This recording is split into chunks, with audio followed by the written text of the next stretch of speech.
Hey, this is Megan from the White Whisk and welcome to the Amoretti Test Kitchen. Today we are going to be baking up a festive pavlova recipe. It is going to be gingerbread, pear, caramel, walnut, all of the deliciousness wrapped into one dessert. So let's get baking. So before we begin with pavlova, it is very important to prep our equipment. We want to make sure there is no fat residue whatsoever on our mixing bowl and our whisk because fat residue can inhibit the structure of the meringue. So before you begin, make sure to wipe down your mixing bowl and your whisk with some vinegar, and that will help ensure that it is clean and ready to go. So next we are going to be combining our egg whites and our sugar in a mixing bowl, and we're going to whisk it together. We'll start with our sugar.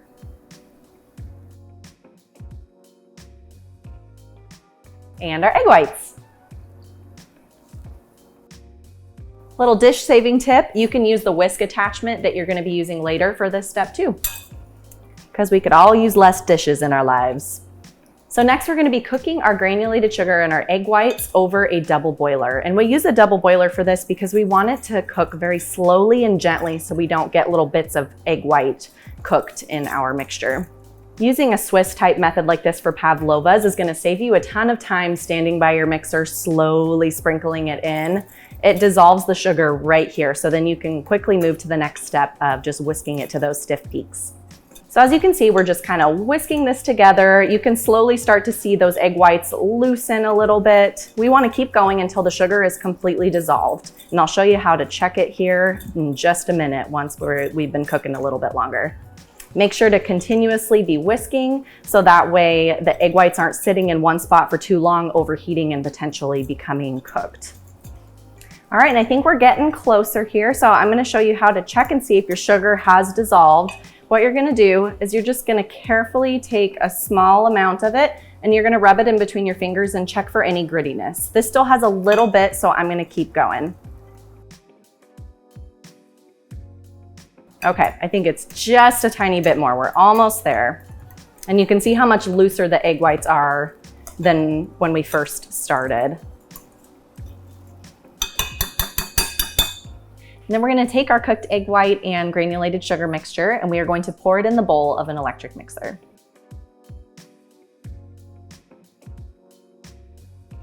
And then you're going to go ahead and pop on the whisk attachment. And we are going to let this whisk, and we're kind of just going to gradually increase the speed until we reach stiff peaks. And I'll show you what that looks like. And then once it starts frothing up, I'm just going to increase the speed a little bit. Okay, bump it up. Okay, so I'm going to pause real quick and I'm going to show you the amazing difference for one in our egg whites. And this is when it's about its soft peak. So it's still floppy. It's not super stiff. You know, you can see that this little peak is still bending over. So we are going to keep whisking until it is super stiff and will point upward when we flip it upside down. And while these are whisking, something you can do to prep is trace 2 7-inch circles on a piece of parchment paper that will fit your baking sheet. So you can use a bowl, a cake pan, or whatever you have handy that's around that size.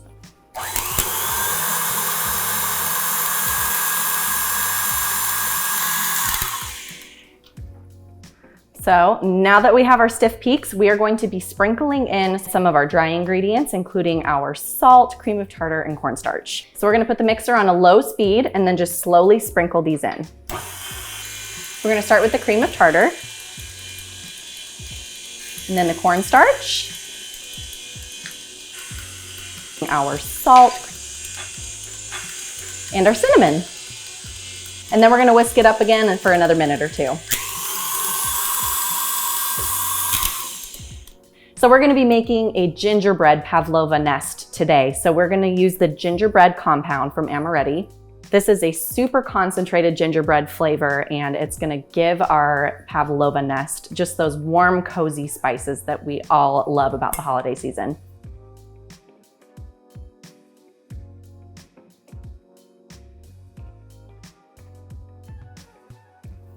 And if you're ever curious about how much Amoretti flavoring to add in, the food use percentage is 3 to 5%. So that's a great starting point if you're guessing on how much to put into a recipe.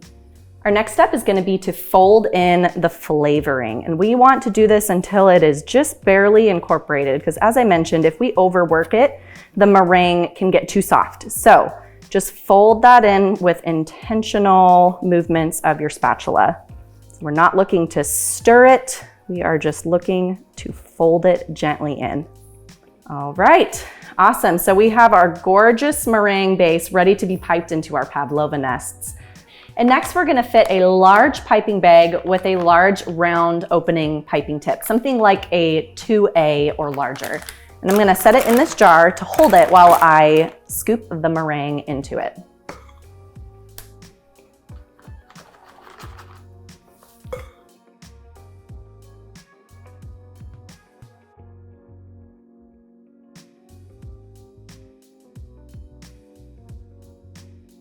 Before that falls over, catch it and adjust it a little bit and scooch it down.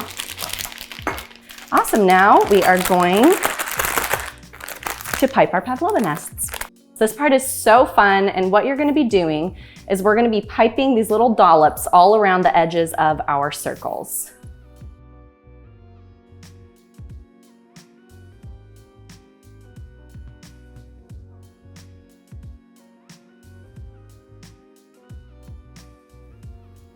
Rotate your tray as you work so you can keep a good angle.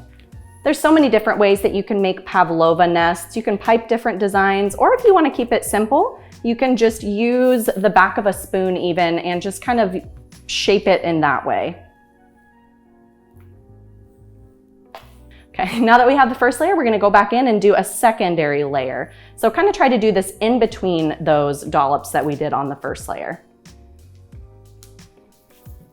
And as we do these, you're gonna apply pressure, and then once it's to the spot you want and the size you want, you release the pressure and pull it back to the center.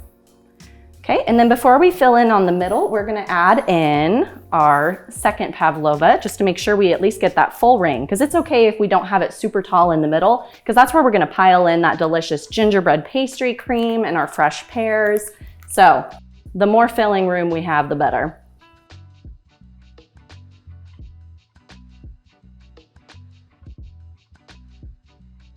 Where I like to hold my piping bag is in between my first finger and my thumb. You want to keep the tension and squeeze from this end rather than from the middle, because as you know, probably with your toothpaste at home, it's easier to squeeze it out if we just keep tension in it the whole way. All right, so now we're going to add in our second layer. Just little pillowy clouds. And if you've never had a pavlova before, it's essentially like a marshmallow with the exterior of a meringue, where it's nice and crispy on the edges and marshmallowy in the middle. It is absolutely delicious and creates such a fun contrast of textures. Now that we have our two base rings, we are going to evenly disperse the rest of this into the two layers.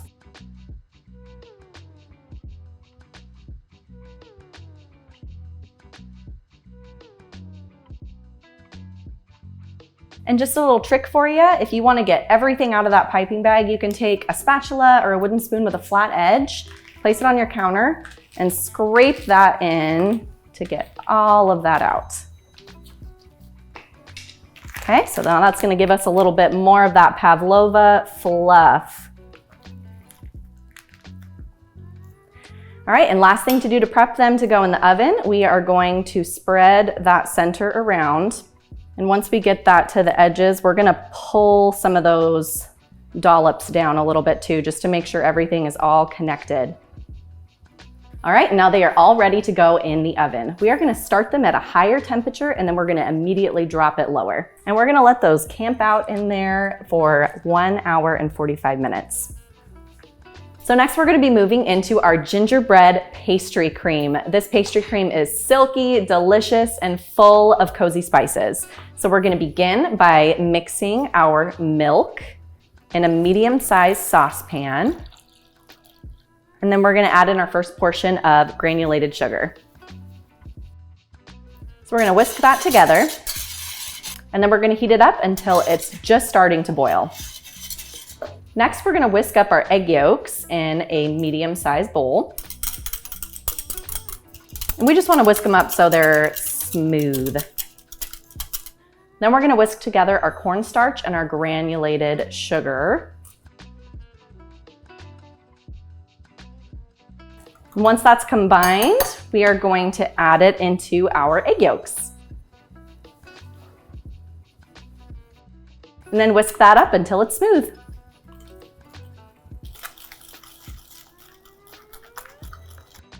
All right, now we're gonna heat up the milk and the sugar.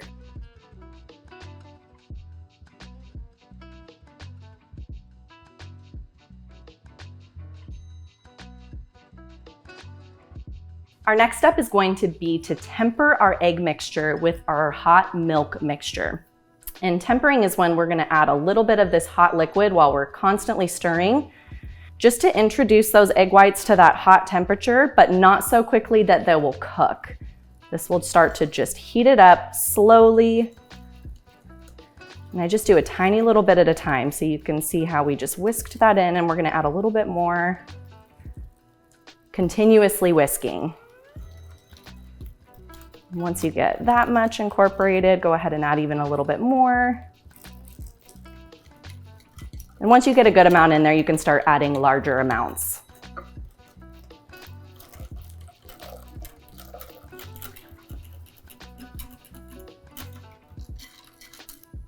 And then we are gonna add this back into our pan and return it to the stove.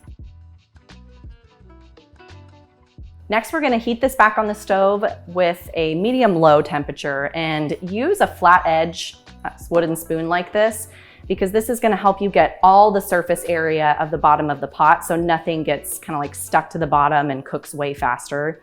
So just graze that all around the bottom of the pot. Make sure you get into the corners as well. And eventually this is gonna start to thicken and you're gonna see some kind of thicker pieces coming up. That is all okay. That is the normal part of the process, and we will whisk everything into a smooth consistency later. Okay, and I can start to feel a little bit of resistance on the bottom of the pan. That tells me that it's starting to cook. So just continuously keep going back and forth with that wooden spatula. It takes a little bit for it to cook, but you want to be diligent about it because it happens fast. So stay alert. All right, so now I'll lift up a little bit of it. You can see some of those thicker pieces starting to come in. It's starting to cook. So keep stirring. And it's gonna be super clumpy at first, but don't fear, once we whisk it. All right. So do you see how thick that is right there? That's what we want, because once we add in our butter, it's going to thin it out a little bit more. And when we whisk it, it'll also thin it out, but this is the consistency you're shooting for. So next you can whisk it until you get a smooth consistency. Okay, so you see how much that smoothed out from when it was super chunky? Much better, much more appetizing looking. So next we're gonna add in our butter and we're gonna stir that until it is all melted in. All right, looking good. And then we're gonna add in our flavoring. So first, let's do our cinnamon. Next, we'll do the molasses. We'll help it along a little bit. It's a little slow. So we can mix those in. Next, we're gonna add in some flavoring using the vanilla Madagascar bourbon. This is one of Amoretti's extracts. So this is the most concentrated you can get. There is no alcohol mixed in. So even if you bake with it, all you're gonna get is that flavor and it's not gonna bake out. So we're gonna add some of this into our gingerbread pastry cream.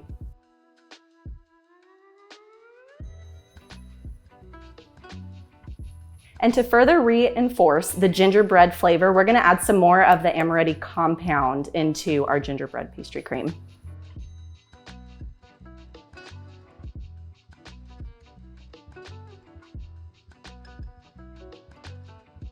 So once we have those flavorings in, we are going to mix that into our pastry cream as well.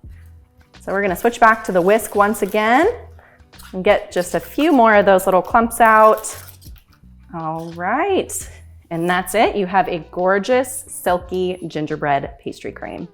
Next, we're gonna cover our pastry cream with some plastic wrap.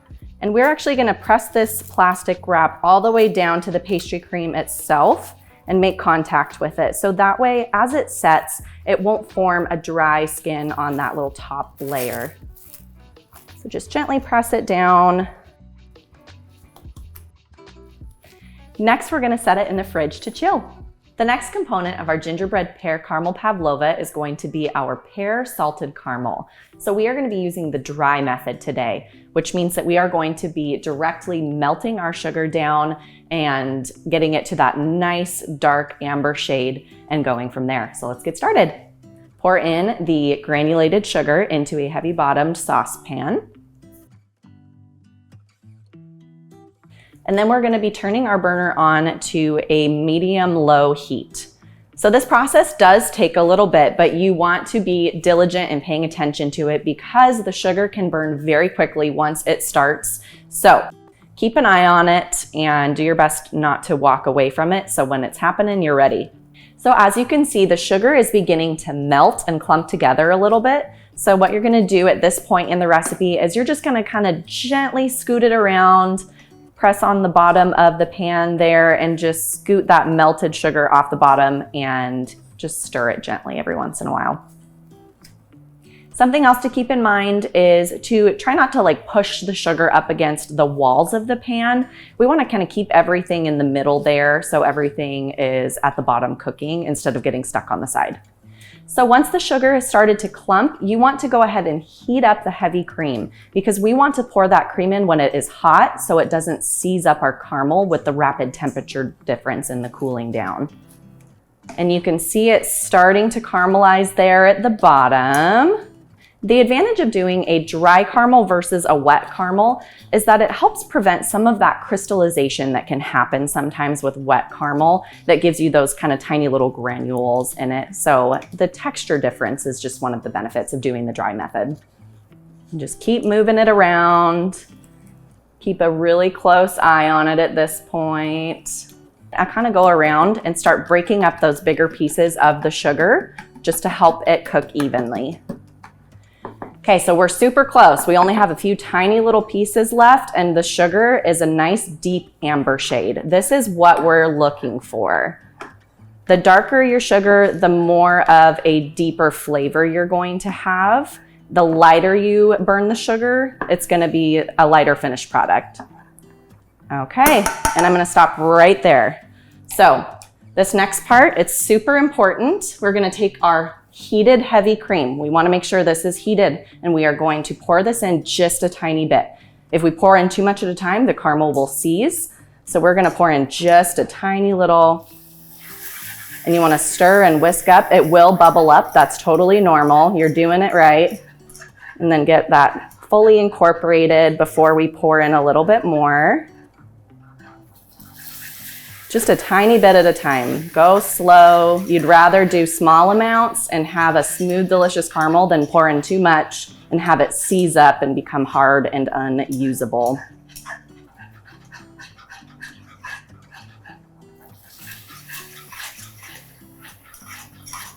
Just keep continuously whisking. And you can see it taking shape. It's looking good. Make sure to get into those corners too. Sometimes that stuff can be sneaky and not want to mix in. Okay, we're gonna add a little bit more. If you feel any stubborn spots, try to work those in. Any spots that are wanting to kind of not mix into the cream, make sure to work those out. And then we're gonna go around and just whisk that until it's completely smooth before we move to our next step. Next, we're gonna add in a little bit of butter. So I just like to put this in pieces, and you wanna do this while the caramel is still warm so you can use that residual heat to melt the butter. So just cut it up into a couple little pieces. And then we'll whisk it in. And sometimes it takes a little bit for that butter to whisk in, so just keep working. If it looks like it's a little bit split, keep whisking and it should come together. So now we're gonna go ahead and add in some of our flavorings, and this can be customized to your preference too for how salty you like your salted caramel. So I usually land somewhere between a 1/4 teaspoon to a 1/2 teaspoon. If you're using like a really flaky fleur de sel type salt, you could maybe lean towards the 1/2 teaspoon. If you are using more of a finer grain sea salt, I would recommend starting with a 1/4 teaspoon and going from there. Once you make homemade caramel, it's tough to go back to buying store-bought. It is so delicious, and it surprisingly doesn't take super long. Next, we're gonna be flavoring our salted caramel using the Amoretti Pear Artisan along with the Amoretti Vanilla Madagascar Bourbon extract. And you can totally customize this too for different recipes. You can swap out a different artisan and add a little bit of flavor to a caramel, just whatever your preference is. So first, let's add the Vanilla Madagascar Bourbon.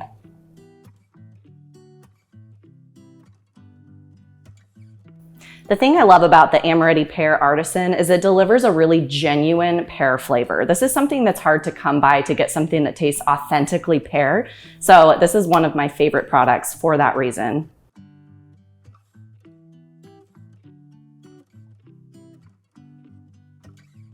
All right, and then we're gonna whisk those flavorings in. The Amoretti pear flavoring really brings a nice contrast with the bright pear tones paired with the deep, warm flavors of the salted caramel. And that's it. You have a delicious pear salted caramel. We're gonna let this chill now so that when we are ready to assemble our pavlova, this will be cooled down and we can drizzle it on top. So we've reached the assembly part of our pavlova, and I know it's spent a lot of time whisking in the mixer and a lot of time in the oven, but you're gonna be pleasantly surprised at how quick it is to assemble the finished pavlova. So we're gonna begin by taking our pavlova nest off of the parchment very carefully. You can use a large spatula or an offset spatula to kind of help it release from the parchment and carefully transfer it to your serving plate. I do recommend transferring it before you start the assembly because once all the stuff is on top of it, it can be heavier and crack it. So transfer it to your serving dish and then we'll get started with our gingerbread pastry cream. So what I'm gonna do is I'm gonna start piping a little bit in the center here. And then we're gonna pipe a little bit more decoratively once we've filled in the center. And so for this next portion, you can use a piping tip if you want, a round one, or you can just use a piping bag and just cut the tip off in your desired size. I'm gonna pipe similar to how we did our pavlova with kind of the rounded shell look around our edges and go in between the little dollops that are already there. So we're gonna start over here. And we're just gonna work our way around. And they'll start to get offset to a point where you can't really go in between anymore, but that's okay. Just keep working your way around. And if you have a seam on your bag like I do on this one, keep the seams horizontal, so pointing side to side. Otherwise, you'll get a little bit of a line in your dollop on the top.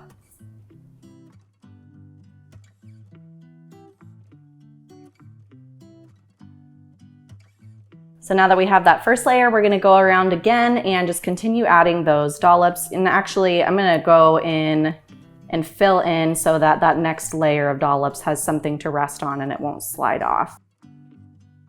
And if you'd prefer to skip the piping step, you're welcome to just use a spoon to dollop this on and use the back of it to kind of just create some little pretty waves. So the piping is just a fun way to add a little bit of pizzazz to the presentation. Then I'm gonna go in with a third layer of the dollops. And we're just gonna work our way all the way to the center. And if it's not perfect, don't stress. A lot of this is actually getting covered anyways with our pears and walnuts and caramel.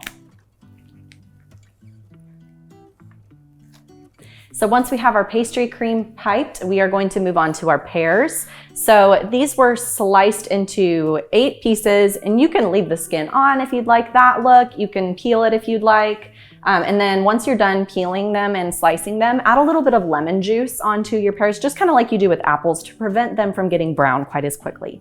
So this next part is we are just gonna layer these on, and you can do this organically, you can do this in a pattern. I'm gonna do it in an organic kind of shape and just pile these pears on. I'm just gonna change up the positioning of how I lay them, do some crisscrossing, some of them slightly more parallel to the outside, some of them a little bit more perpendicular. Something I also like to do with pavlovas is have additional fruit on the side to serve it with, because I think it just tastes so good when you have just piles of fruit on top of it. So we have our pears, and you can also still see the cute little peekaboo of our piping design. So next we're gonna move on to adding our pear salted caramel. Something you wanna make sure of for your caramel is that it is cooled to room temperature, so that way it doesn't melt any of your pastry cream or dissolve your pavlova. Next, we're gonna drizzle the salted caramel across our pavlova.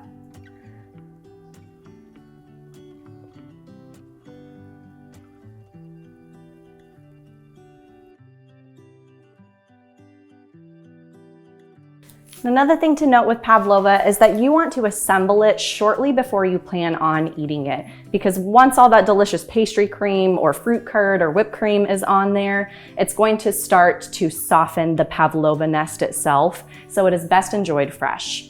Next, we're going to finish off our pavlova with some toasted walnuts to give it just a little bit of a crunchy texture in it. And there you have it. Assembly really is that simple, and you have a delicious gingerbread pear caramel pavlova to enjoy with your family and friends. Thank you so much for joining today. I hope you enjoyed this festive holiday recipe. If you're interested in more recipes, you can find some at my blog at thewhitewhisk.com, or you can follow me on Instagram as @the.white.whisk. If you're interested in more delicious Amoretti recipes using their incredible products, you can find them on Facebook, Instagram, TikTok, Twitter, and Pinterest as @Amoretti. I hope you have a great holiday season. We'll see you next time.